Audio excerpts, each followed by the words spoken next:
Bonjour à tous et bienvenue dans cette nouvelle vidéo. Si vous avez cliqué, je pense que c'est ou que vous vous gelez tout le temps quand vous partez en bivouac et du coup vous avez besoin de tips et astuces, savoir comment moi je procède pour éviter de me les geler, ou alors c'est que clairement vous n'osez pas passer le cap parce que pour vous dormir en montagne l'hiver sans être dans un refuge, c'est pas possible. Moi je vous dis que c'est possible, il faut juste respecter certaines choses. Je vais vous donner donc 3 critères importants à mettre en place et ensuite je vais vous balancer plein de tips et astuces pour que vous puissiez régler un petit peu tout ce qu'il faut régler pour passer un bon moment même si il caille. Il y aura sûrement des choses que je ne vais pas aborder pour éviter que la vidéo soit trop longue. N'hésitez pas vous à me mettre un petit peu vos façons de procéder, les choses que vous mettez en place pour éviter d'avoir froid quand vous partez en bivouac l'hiver. Tout ça vous me le mettez en commentaire et désolé par avance si je renifle ou si je me mouche, j'ai une fois de plus la crève cet hiver. J'ai pris des notes un petit peu ici parce que j'essaie de vous faire quelque chose de quand même concis et que je ne m'en mêle pas trop les pinceaux. Donc on commence sans plus tarder. Je vais juste vous expliquer déjà comment moi je procède une fois que j'ai fini ma journée de rando et que j'arrive sur le spot, comment je le choisis et ensuite qu'est-ce que je fais pour directement éviter de subir le froid. Donc déjà, on peut pas cracher dessus, ça c'est certain. Le matériel, il y fait beaucoup. Au mieux, vous serez équipé, au plus forcément, vous serez confortablement installé et vous subirez pas trop le froid. Obligatoirement, l'équipement avec lequel vous allez partir, il va avoir un grand rôle dans la façon de gérer le froid, forcément. Il y a des choses qu'il faut donc respecter, et même avec du matériel pas haut de gamme, sans investir non plus des 100 et des 1000 pour lutter contre le froid, vous pouvez quand même gérer et passer des bons moments. La première chose à faire, c'est qu'il faut se couvrir correctement. Je m'explique. Quand on arrive sur son spot de bivouac, avant quoi que ce soit, on change sa première couche et ses chaussettes. Les chaussettes, on a tendance à l'oublier en général, sauf que en fait, la journée, vous allez transpirer malgré tout, même si c'est l'hiver. Et vous allez garder cette humidité-là dans vos chaussures et donc sur vos pieds. Avoir froid aux pieds, c'est horrible. Donc dès que vous arrivez sur votre spot de bivouac, vous levez vos chaussettes, vous mettez vos chaussettes de nuit et vous levez votre première couche avec laquelle donc vous avez marché et vous mettez votre haut de nuit pour rester bien au chaud. Avoir froid en bas du dos et se geler parce que vous avez transpiré et que par-dessus directement vous avez mis une couche isolante comme une doudoune par exemple, vous allez garder l'humidité là dans le dos et ça c'est horrible. Donc pensez bien à faire ça. Un truc aussi, c'est hyper important, couvrez toutes vos extrémités. Donc comme je vous l'ai dit, les chaussettes pour les pieds sèches et ensuite vous mettez des gants et un bonnet. Moi aussi j'ai tendance parfois à mettre un buff là autour du visage pour couvrir vraiment le nez et les oreilles. C'est hyper important. La tête c'est hyper important et les mains de toute façon c'est tellement désagréable d'avoir froid aux mains. On n'a plus aucune sensation. Si on veut prendre des choses, faire à manger ou monter une tente avec des mains congelées, c'est la galère. Donc n'oubliez pas vos gants non plus. Respectez aussi la règle des 3 couches. En hiver, moi je suis plus sur une règle de 4 couches. Donc première peau, une polaire, par-dessus ma doudoune et par-dessus ma veste imperméable, coupe-vent, ma hardshell quoi. En respectant ce processus, vous serez forcément bien plus au chaud que si vous négligez un petit peu votre façon de vous couvrir. Deuxième chose à bien respecter, c'est l'isolation. Avant de poser sa tente, pensez à poser une couverture de survie entre vous et la neige, par exemple si vous dormez dans la neige. Donc mettez une couverture de survie, pensez à la mettre dans le bon sens, hein, c'est important. Et par-dessus ensuite vous mettrez votre tente. Il y a une chose que les gens négligent, c'est le matelas. Ne partez pas avec un matelas avec une airvalue faite pour l'été. Là, vous n'aurez pas d'isolation au sol. Même si vous avez un bon duvet, vous allez vous geler. Donc, c'est important de bien s'isoler par le sol grâce à un matelas avec une bonne airvalue.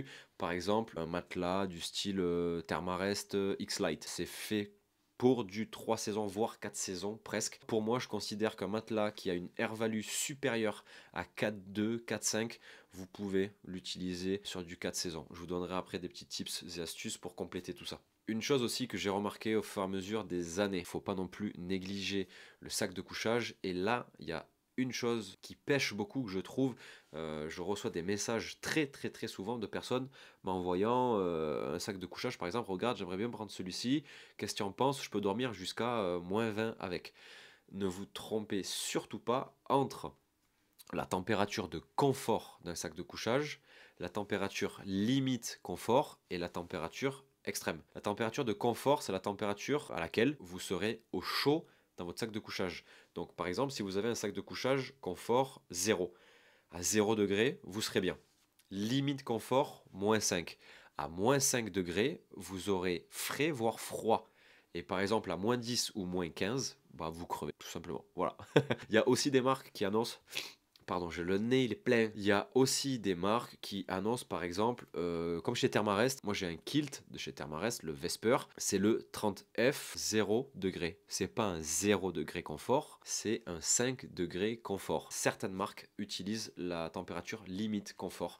Faites attention de ne pas vous faire avoir sur ça. Donc voilà, isolez-vous bien avec du bon matos. Il y a une chose aussi qui me paraît évidente lorsqu'on veut éviter de trop se geler, c'est de choisir le bon spot.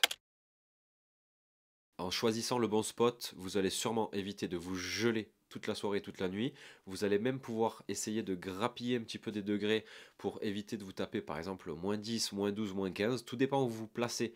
Il y aura des zones forcément qui seront entre guillemets plus chaudes que d'autres. Essayez de dormir l'hiver le plus souvent en sous-bois. La forêt gardera un minimum la chaleur grâce aux arbres et si vous pouvez, encore mieux, essayez de vous exposer dans le sens donc du lever de soleil. Comme ça, vous savez que le matin, dès que le soleil pointera le bout de son nez, vous serez au chaud. Et ça, putain, qu'est-ce que c'est ouf. Parce que des fois, d'attendre 10 heures ou 11 heures que le soleil tape pour que vous puissiez vous réchauffer, c'est l'enfer. Vous regardez où le soleil se couche, ben vous vous orientez dans le sens inverse. Comme ça, vous savez que le soleil se lèvera directement face à vous. Pour éviter de se geler, donc, on va choisir, comme je vous disais, ou des spots bien orientés face au lever du jour, ou alors dans des forêts. Par contre, évitez les fonds de vallon. Dormir à côté des ruisseaux, là, vous aurez un froid glacial. Ça sera hyper humide.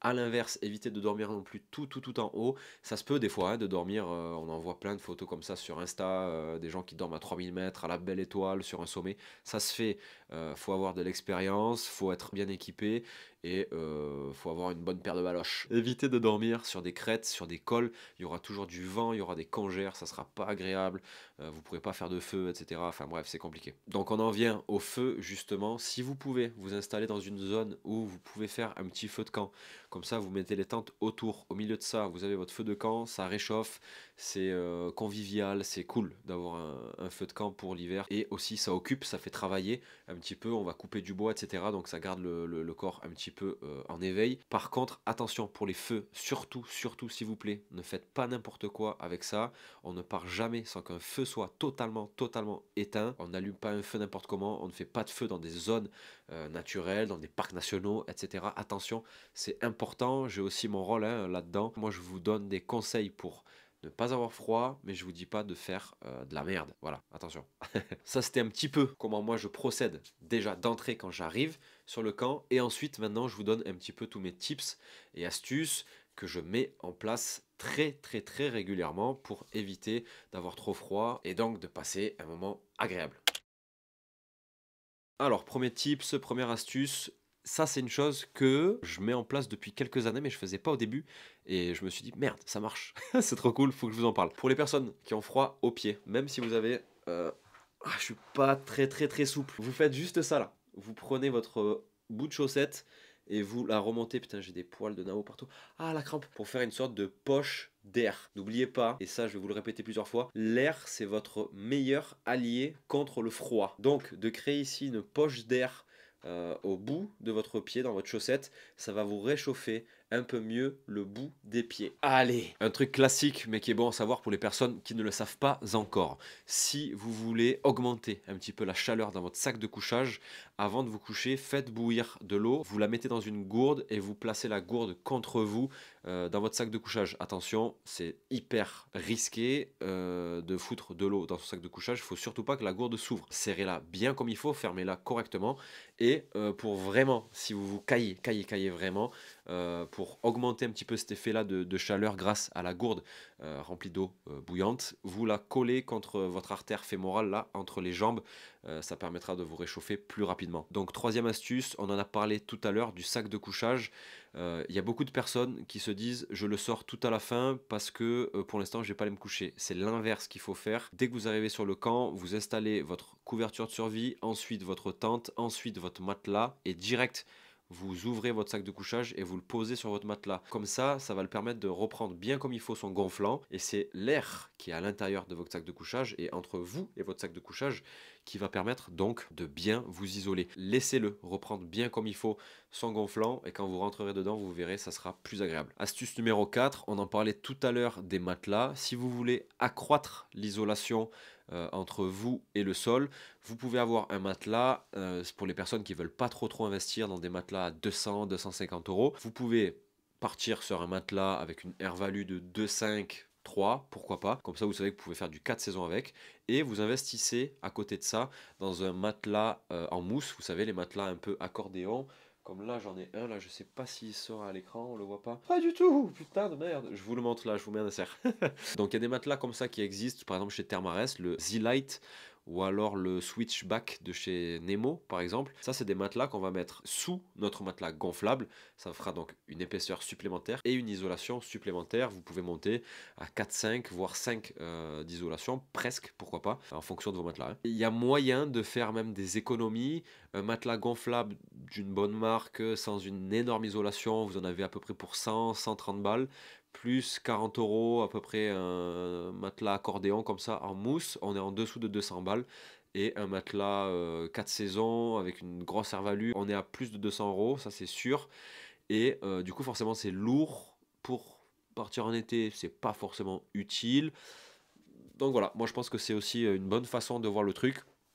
On a deux possibilités, on a des façons de faire différentes.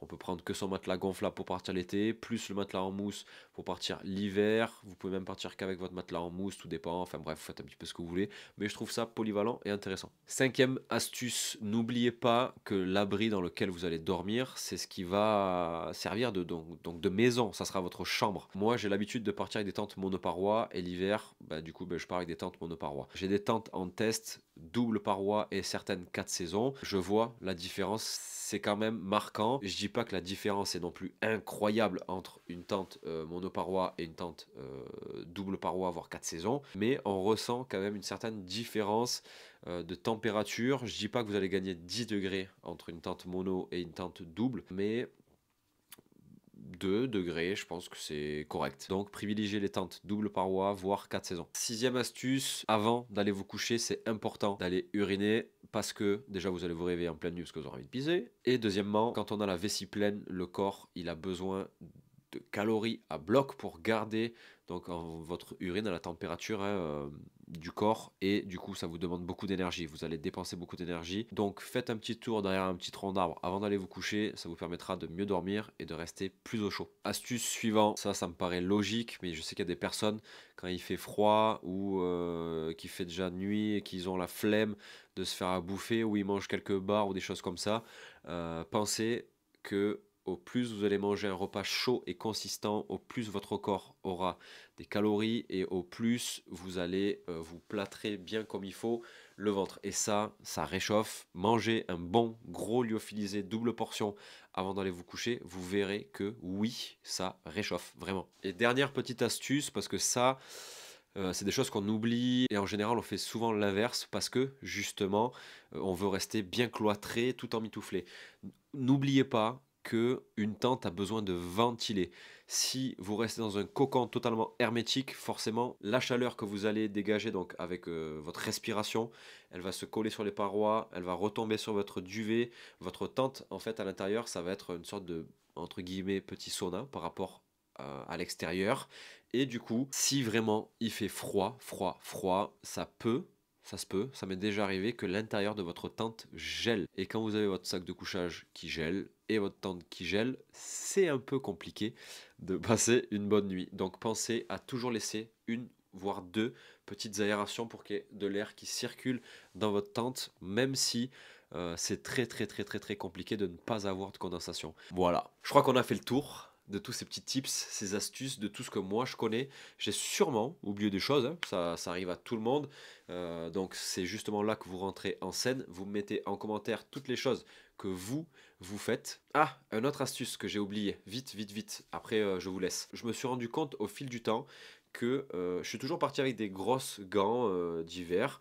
Et en fait, du moment que j'ai vraiment trop froid, même si je mets des gants, le fait que mes doigts soient séparés ben, j'arrive pas à les réchauffer. Et du coup, maintenant, je préfère privilégier les moufles avec, pourquoi pas à l'intérieur, cousu, à l'intérieur des sortes de mini gants, des sous-gants. Le fait d'avoir ces doigts collés à l'intérieur, ça permet donc de les réchauffer beaucoup plus facilement. Alors certainement que les moufles sont moins agréables à utiliser. En termes de dextérité, c'est beaucoup moins cool que d'utiliser des gants classiques. Mais en termes de chaleur apportée, je trouve que c'est beaucoup plus intéressant. Donc au final, je préfère perdre en dextérité et en facilité d'utilisation que des gants parce que je préfère finalement avoir chaud et le but de mettre des choses donc sur ses mains c'est de garder la chaleur. Donc voilà pourquoi maintenant moi je pars avec souvent des moufles. Bref, là on a réellement fini cette vidéo, je peux fermer mes notes, tout est bon. J'espère que c'est le genre de vidéo qui vous intéresse parce que j'aimerais bien, moi le but de ce genre de thème que j'aborde, c'est d'essayer de vous donner envie et toutes les clés pour que vous puissiez partir le plus souvent en montagne, même en hiver. Oui, c'est faisable, oui, vous pouvez passer du bon temps en montagne l'hiver. Ça m'arrive des fois moi, de dormir à la belle étoile, à même la neige, et ça fait partie de mes moments les plus incroyables que je passe en montagne. Donc allez-y, n'ayez pas peur, juste comme je vous ai dit, soyez bien équipés, ayez quand même du bon matériel, et ensuite mettez un petit peu en place tout ce que je viens de vous dire, et vous verrez que vous passerez un super moment. Je le répète à chaque fois, mais si vous avez aimé cette vidéo, n'hésitez pas à me le faire savoir, mettez un max de pouces bleus en bas de la vidéo, partagez-la autour de vous pour que les personnes qui ont cette petite appréhension de partir l'hiver puissent se débloquer là, cette possibilité-là, d'aller dormir dans la neige. Moi, je serai le plus heureux, c'est la plus belle des récompenses que vous puissiez me faire. Et je continue sans cesse d'essayer